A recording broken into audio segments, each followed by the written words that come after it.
Amen. Amen. L'évangile de Marc. Et donc, ce soir, nous allons lire tout le chapitre 1 de Marc. Donc, je voudrais demander à deux personnes, et à trois personnes de nous faire la lecture. La première personne va lire le verset 1 à 15. La deuxième personne va lire 16 à 28. Et la dernière personne va lire de 29 à la fin. Amen. 1 à 15. 1 à 15, Amen. Nicole. Amen. Amen. Merci, Nick. OK.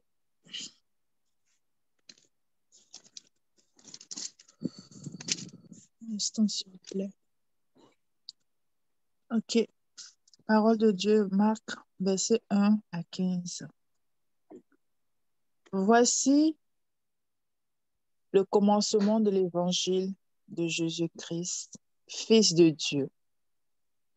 Conformément à ce qui est écrit dans les prophètes, voici, j'envoie mon messager devant toi pour te préparer le chemin. C'est la voix de celui qui crie dans le désert. Préparez le chemin du Seigneur. Rendez ses sentiers droits. Jean parut, il bâtissait dans le désert et prêchait le baptême de repentance pour le pardon des péchés. Toute la région de Judée et tous les habitants de Jérusalem se rendaient vers lui. Reconnaissant publiquement leurs péchés, ils se faisaient baptiser par lui dans l'eau du Jourdain. Jean portait un vêtement en poil de chameau et une ceinture de cuir autour de la taille. Il se nourrissait de sauterelles et de miel sauvage. Il proclamait: après moi vient celui qui est plus puissant que moi, et je ne suis pas digne de me baisser pour détacher la courroie de ses sandales. Moi, je vous ai baptisé d'eau. Lui, il vous baptisera du Saint-Esprit. Cette époque-là, Jésus vint à Nazareth en Galilée, et il fut baptisé par Jean dans le Jourdain. Au moment où il sortait de l'eau, il vit le ciel s'ouvrir et l'Esprit descendit sur lui comme une colonne. Et une voix se fit entendre du ciel. Tu es mon fils bien-aimé. Tu as toute mon approbation. Tu as toute mon approbation. Aussitôt, l'Esprit poussa Jésus dans le désert, où il passa 40 jours, tenté par Satan. Il était avec les bêtes sauvages et les anges le servaient. Après que Jean eut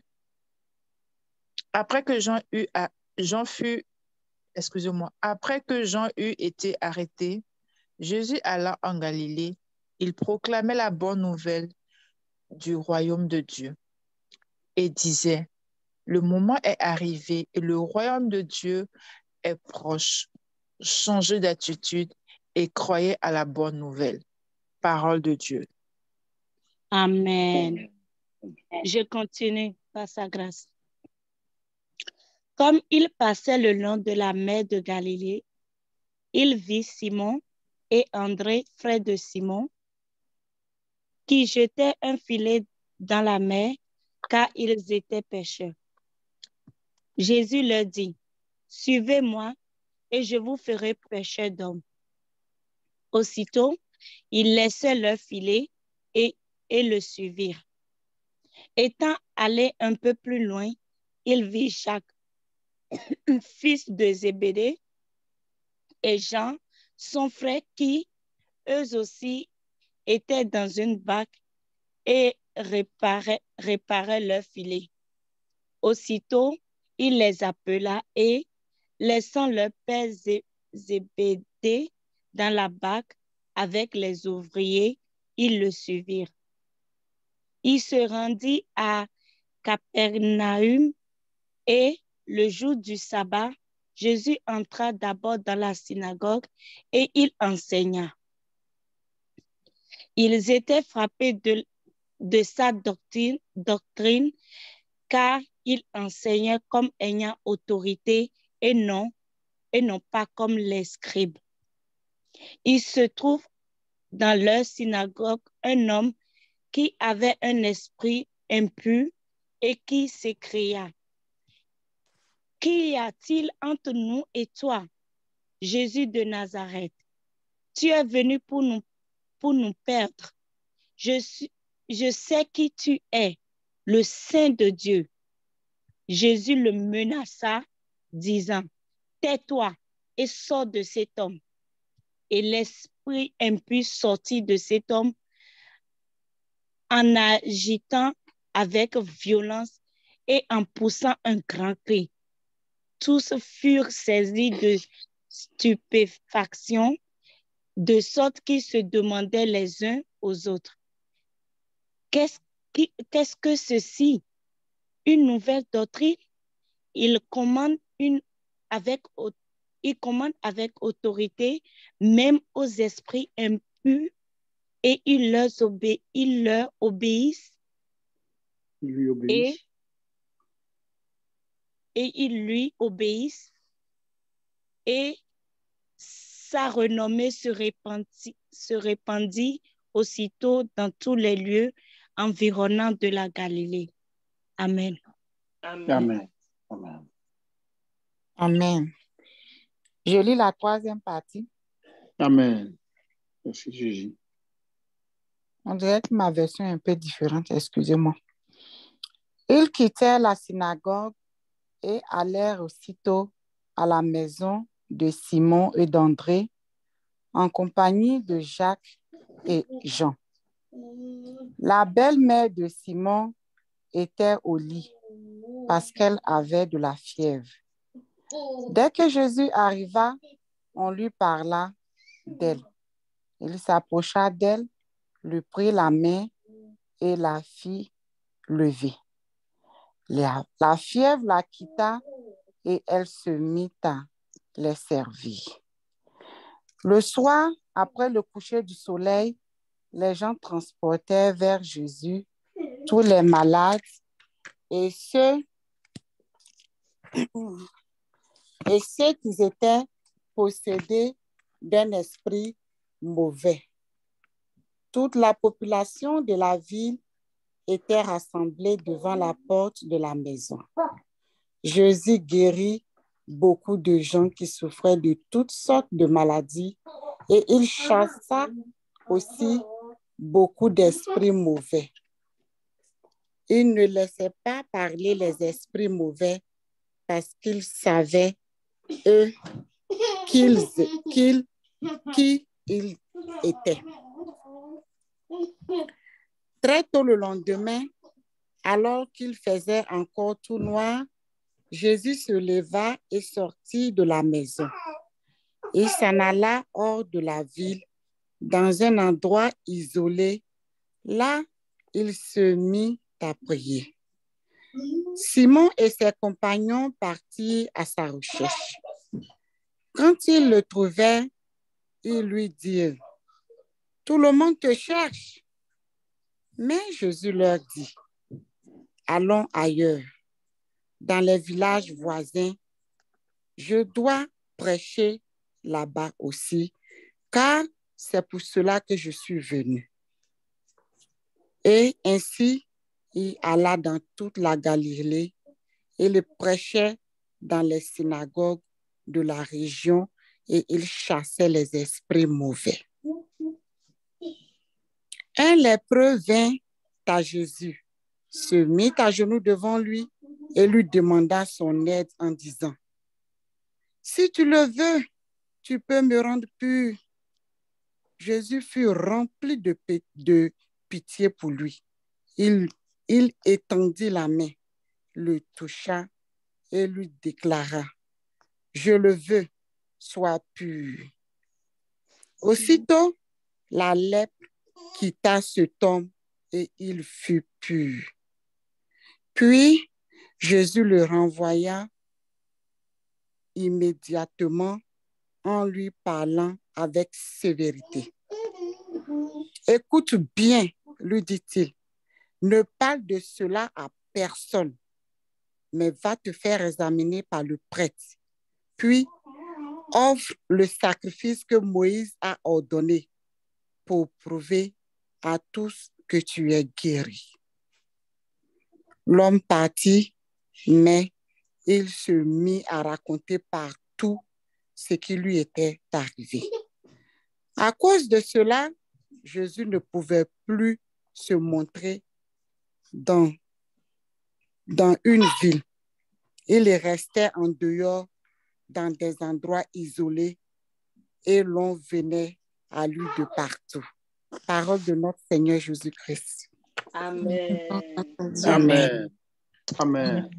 Amen. Oh, merci beaucoup à nos trois sœurs pour cette belle lecture. Alléluia. Amen. Amen. Donc, voici la parole que vous avez certainement lue dans la journée. Ici, on va faire juste une synthèse.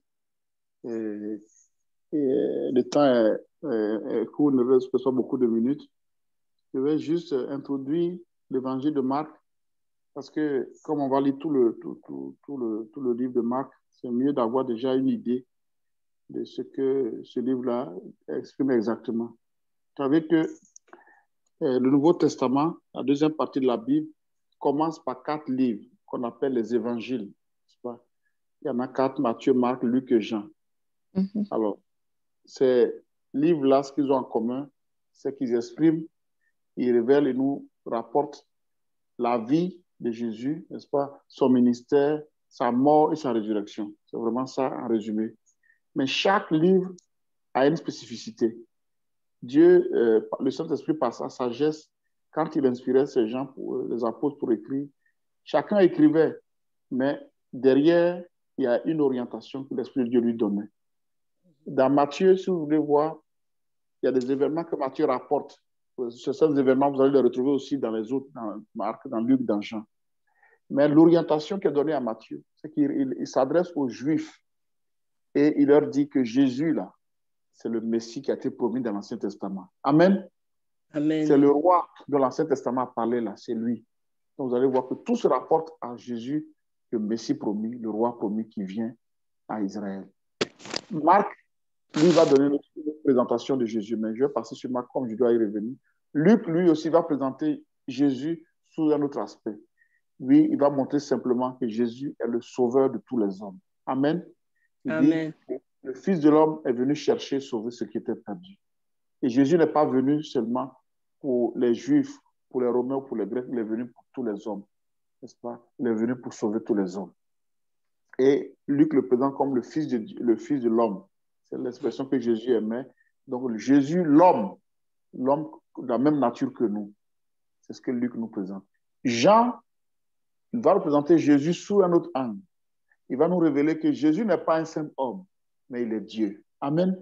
Amen. Donc, Jésus est le Fils de Dieu. Il dit dans Jean 20, il dit, toutes ces choses que je vous ai écrites là, c'est pour que vous sachiez que Jésus est le Christ, le Fils de Dieu, et qu'en croyant en lui, vous avez la vie éternelle. Amen.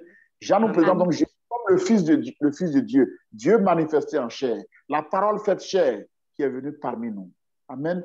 Luc présente Jésus comme l'homme, la nature humaine, mais le sauveur de tous les hommes, parce que lui, il est juste, il est sans péché, il vient pour sauver les autres hommes. Matthieu le présente comme le Messie, c'est-à-dire le roi promis à Israël qui vient. Mais Marc va le présenter sous un autre angle. Marc va présenter Jésus comme le serviteur. Amen. Le sacrificateur. Et vous allez voir que dans tout, ça va revenir sans cesse dans tout ce livre, Jésus est le serviteur. Pourquoi dans l'Ancien Testament, le prophète Ésaïe, vous allez voir qu'il présente Jésus, le serviteur de l'Éternel. Celui qui est venu pour faire la volonté de Dieu, celui qui est venu se soumettre à Dieu, qui est venu même pour obéir à Dieu, il va laisser tout ce qu'il a, il va s'humilier, il va devenir un serviteur. Il dit que je suis au milieu de vous comme celui qui sert. Et il a dit dans Marc 10, verset 45, qui est donc le verset clé, le verset central, le verset qui résume l'évangile de Marc, il dit, le Fils de l'homme, quand le Fils de l'homme est venu, non pour être servi, mais pour servir et donner sa vie comme la rançon de plusieurs.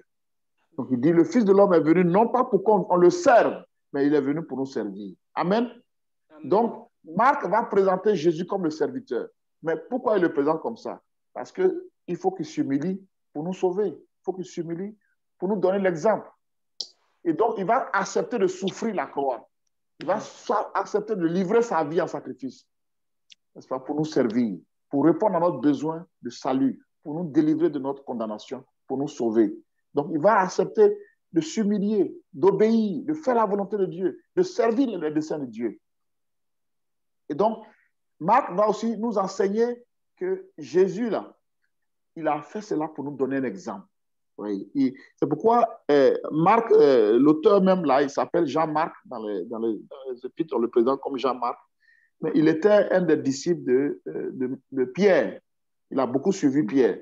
C'est pourquoi beaucoup de gens disent que l'évangile de Marc, là, puisque Pierre ne s'est pas écrit, comme il est pécheur, il ne s'est pas écrit, donc c'est son témoignage qu'il a rendu par le Saint-Esprit, là, c'est ce que Marc a rapporté. On dit l'évangile de Marc, mais en réalité, il a écrit puisque lui n'était pas témoin oculaire de Jésus. C'est un disciple qui est venu plus tard, mais c'est le témoignage que Pierre lui a donné, n'est-ce pas? Donc, il nous présente comme Jésus, comme le serviteur, celui qui est venu se sacrifier, se livrer en sacrifice pour nous. Il est venu pour nous servir. Donc, dans ce premier chapitre-là, et donc, le livre est, si vous voulez, réparti en 3 parties. Rapidement, pour terminer, est réparti en 3 parties. Et ces 3 parties-là, c'est essentiellement les endroits où Jésus a exercé le ministère, où Jésus a servi. D'abord, la première partie, c'est le chapitre 1 jusqu'au chapitre 8, verset 26. Ça, c'est le ministère de Jésus en Galilée. Donc, toutes les œuvres qu'il va faire dans cette région de Galilée, dans le nord d'Israël. La deuxième partie, c'est le chapitre 8, verset 27 jusqu'au chapitre 10, verset 53. Ça, c'est le ministère de Jésus hors de Galilée. Donc, il va être en route vers Jérusalem. Donc, c'est quand il a quitté Galilée, avant qu'il n'arrive à Jérusalem, donc c'est tout ce qu'il va faire là. Donc, chapitre 8, verset 27 à chapitre 10, verset 53. Et la dernière partie, c'est son ministère à Jérusalem. Donc là, il va exercer ce ministère. Là, il va souffrir, il va mourir et il va ressusciter. Donc, chapitre 11, verset 1 jusqu'au chapitre 16, verset 20. Donc, voici les 3 parties de ce livre-là. Donc, la première partie, donc 1 à 8, qui nous présente Jésus dans son ministère à Galilée. Alors, je vais maintenant vous laisser la parole pour que vous puissiez partager avec nous les choses qui vous ont touché dans le chapitre 1. Dans le chapitre 1, quelles sont les choses, versets ou les événements qui vous ont touché particulièrement? Je veux juste partager rapidement avant de tirer une conclusion sur le chapitre 1. Donc, soyez libres d'intervenir. Amen. Amen. Amen. Donc, la parole est donnée. Si quelqu'un a une préoccupation, bien surtout, si quelqu'un a quelque chose à partager de ce qu'il a pu comprendre.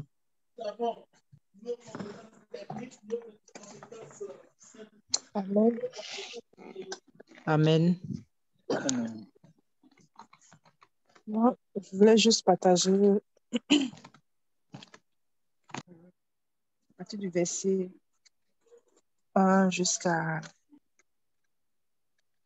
À partir du verset 1 jusqu'à la partie que j'ai lue. Mhm. Il y a des parties dans le texte qui m'a quand même touchée. Comme papa l'a dit tout à l'heure, Jésus était venu pour servir.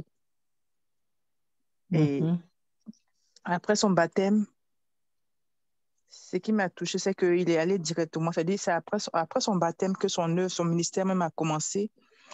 Et il est allé au désert, il a jeûné 40 jours et l'Esprit de Dieu était avec lui. Et là, il a commencé à faire des choses. Il a commencé à vraiment parler avec autorité. Il a commencé à guérir. Vraiment, il faisait des guérisons avec autorité. Et puis, la parole de Dieu, en fait. C'est-à-dire qu'il il utilisait vraiment la parole de Dieu où les gens disaient, mais quel est ce nouveau enseignement? Et il disait que, voilà, il était venu vraiment vraiment pour obéir, servir. voilà, pour faire l'œuvre de Dieu, en fait. C'est ça. Donc, il guérissait beaucoup de malades, toutes sortes de maladies.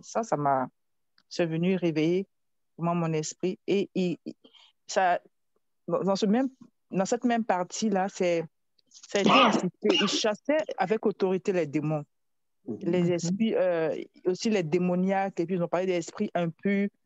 Jésus guérissait et il chassait les démoniaques, il chassait ceux qui étaient possédés de démons. Donc, après son jeûne, il y a l'esprit qui était tellement fort en lui qu'il a commencé à faire des choses extraordinaires. Donc, tout ce parcours-là, c'est venu vraiment toucher mon attention. Vraiment, on parle beaucoup de guérison, de ce que Jésus a commencé à guérir un peu partout, qui a commencé à pardonner les péchés. C'est-à-dire, ça rejoint un peu les démoniaques, ceux qui sont remplis de péchés, son esprit de compassion. Il est venu pour nous faire du bien. Pour résumer, ça veut dire, comme est-ce qu'il est tellement bon, il était là juste pour nous servir, pour faire du bien. Amen. La belle-mère de Simon qui était malade, il a attrapé sa main avec autorité, la fièvre l'a quitté. Vraiment, tout ça, c'est merveilleux. Je voulais vraiment partager cela avec vous. En fait, c'est ça. Il a fait du bien, il a dit, prends ton brancard, marche, ainsi de suite. En tout cas, il remplissait vraiment tout ce qui était malade, tout ce qui était infirme, tout ce qui était démoniaque, tout ce qui était esclave, tout ce qui était enchaîné, il les faisait du bien. Il les faisait du bien. Amen. C'est ce que je voulais vraiment partager avec vous. Amen. Amen. Amen. Amen. Merci Amen. beaucoup, Nikki. Dieu te bénisse. Amen. Amen, papa. Amen. Amen. Amen. Amen. Amen. Oui, la sœur Nani.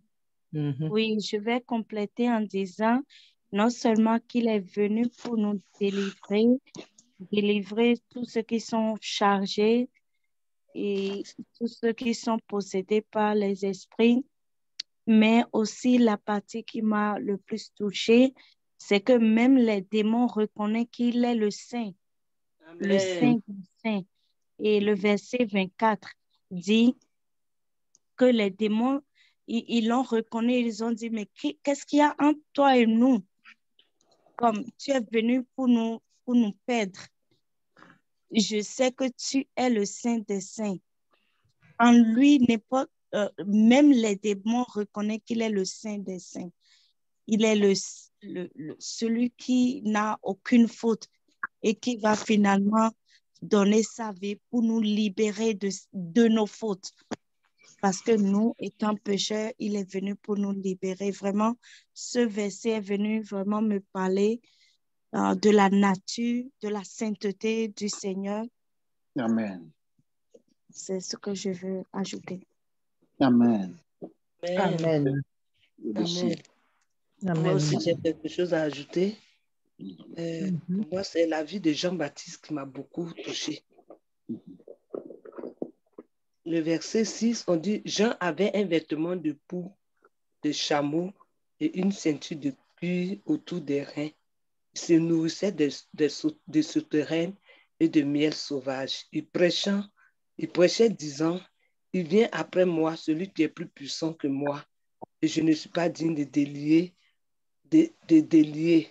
en me baissant la couronne de ses souliers. Moi, je vous baptise d'eau, ainsi de suite. Ce verset m'a touché, la vie de Jean m'a touché parce que j'étais en train de comparer la vie de Jean avec aujourd'hui les serviteurs de Dieu que nous sommes aujourd'hui. Jean ne faisait pas de l'eau sur lui-même. Il est comme un poteau indicateur. Jean est là pour pouvoir parler de Jésus. Et je me posais la question, aujourd'hui, quels sont les messages que moi je prêche? Quels sont les messages que nous prêchons? Est-ce que nos messages-là sont centrés sur celui qui est venu pour nous sauver? ou bien c'est centré sur nous-mêmes. Il faut qu'on vienne en nous. Venez à moi. C'est moi qui peux vous délivrer. C'est moi ceux qui quand je vais vous imposer les mains, vous serez guéris. Quand je vais vous toucher avec les pieds, vous aurez la solution à vos problèmes. C'est moi. Finalement, c'est comme c'est nous qui sommes le sauveur, c'est nous prêchons nous-mêmes. Mais Jean-Baptiste est venu, il n'avait qu'un seul message. Il prêchait pour amener les gens à la repentance et il tournait les gens vers Jésus. Alléluia. Il disait, ce n'est pas moi, mais c'est lui. Tournez-vous vers lui. Moi, je ne peux rien faire pour vous. Je vous indique que c'est Jésus qui peut vous sauver. Et je crois que c'est le message qu'en tant que serviteurs et servants de Dieu, nous devons prêcher. Amener les gens vers Jésus-Christ de Nazareth. Parce que c'est lui seul. Et il était un homme si simple. Quand je regarde Jean-Baptiste, son accoutrement, et aujourd'hui je regarde nous les serviteurs de Dieu, nous venons, souvent nous prêchons même nos chaussures. Nous prêchons même nos habits. Nous prêchons même nos biens qu'on a. Mais Jean-Baptiste ce soir m'interpelle. Qu'il y a une seule chose, un évangile que nous devons prêcher, c'est d'amener les gens à Jésus de Nazareth. Amen. Ce grand homme est venu pour pouvoir nous sauver.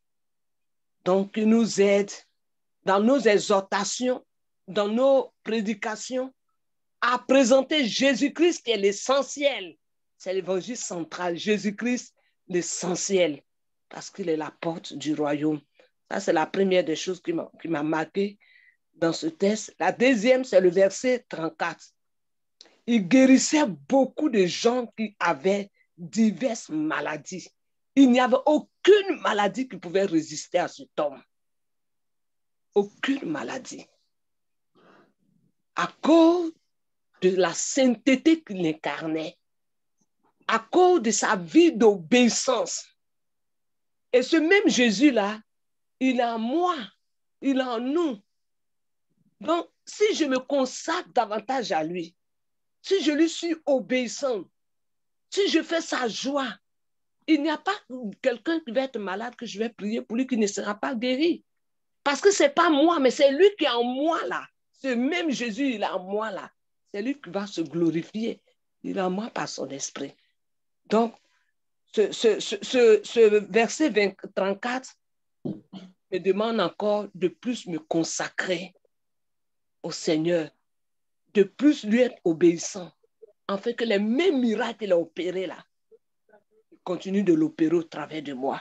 Parce qu'on ne va plus le voir marcher sur, par exemple, notre terre, mais il marche au travers de nous. Amen. Ses mains sont dans nos mains, ses pieds sont dans nos pieds. Il veut encore opérer des miracles au travers de notre vie. Que son nom soit béni. C'est les deux choses qui m'ont marqué. Pour ajouter sur ce que nos frères ont dit. Amen. Amen. Amen. Amen. Amen. Alléluia. Amen. Amen. Il y a une dernière intervention. On va la prendre pour faire la conclusion.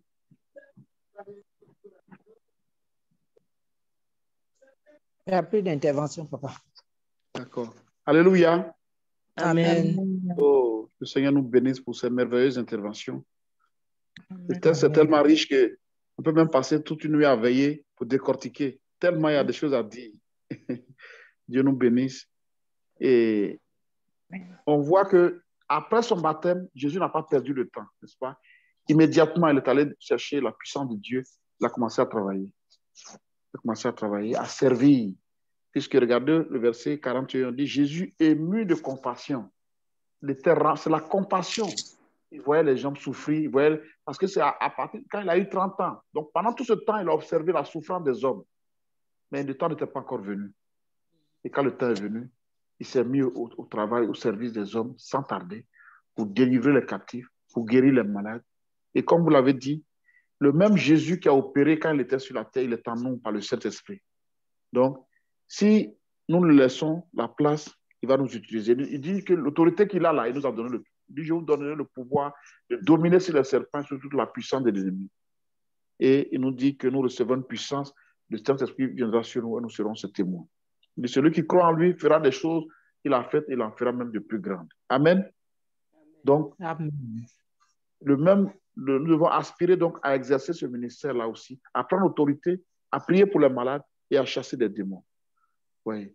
Mais comme les démons le reconnaissent, il est le Saint de Dieu. Il est plus intelligent qu'on voulait avoir. Il est le Saint de On Dieu. ne peut pas dire que c'est des chrétiens, c'est des gens qui sont bien décidés. Donc, il est le Saint de Dieu. Donc, sa nature, il révèle sa nature divine. Mais voyez qu'il empêche toujours les démons de parler de lui. N'est-ce pas? Il est menaçant. Tais-toi. Ou bien, il ne permettait pas aux démons de parler parce qu'il le connaissait. Alors, pourquoi Jésus ne permettait pas? Simplement, ce n'est pas aux esprits impurs de rendre témoignage de Christ. Mhm. Voilà. Ce n'est pas aux démons de parler de Jésus. Ceux qui doivent parler de Jésus, le Père a témoigné, voici mon fils à qui j'ai mis toute mon affection. Il y a aussi ses disciples, n'est-ce pas, qu'il va appeler, vous voyez qu'il va appeler immédiatement des disciples, parce qu'il veut que ceux-là le suivent dans ce qu'il va faire. Dans ce qu'il va faire, et dans ce qu'il va faire, et donc, il va les former, pour qu'ils soient à son service. Que le Seigneur nous bénisse et qu'il nous donne d'être des serviteurs des autres. Et il dit, Jésus est venu pour servir et il veut que nous aussi nous puissions servir les autres. Alléluia. Amen. Amen. Dieu nous bénisse. Amen. On va laisser la place à la diligence pour conclure. Amen. Amen. Nous bénissons le Seigneur. Nous allons élever la voix vraiment pour prier pour ce message puissant que nous venons d'entendre. La vie de notre Seigneur Jésus en tant que serviteur, ce qu'il nous demande lui-même aussi.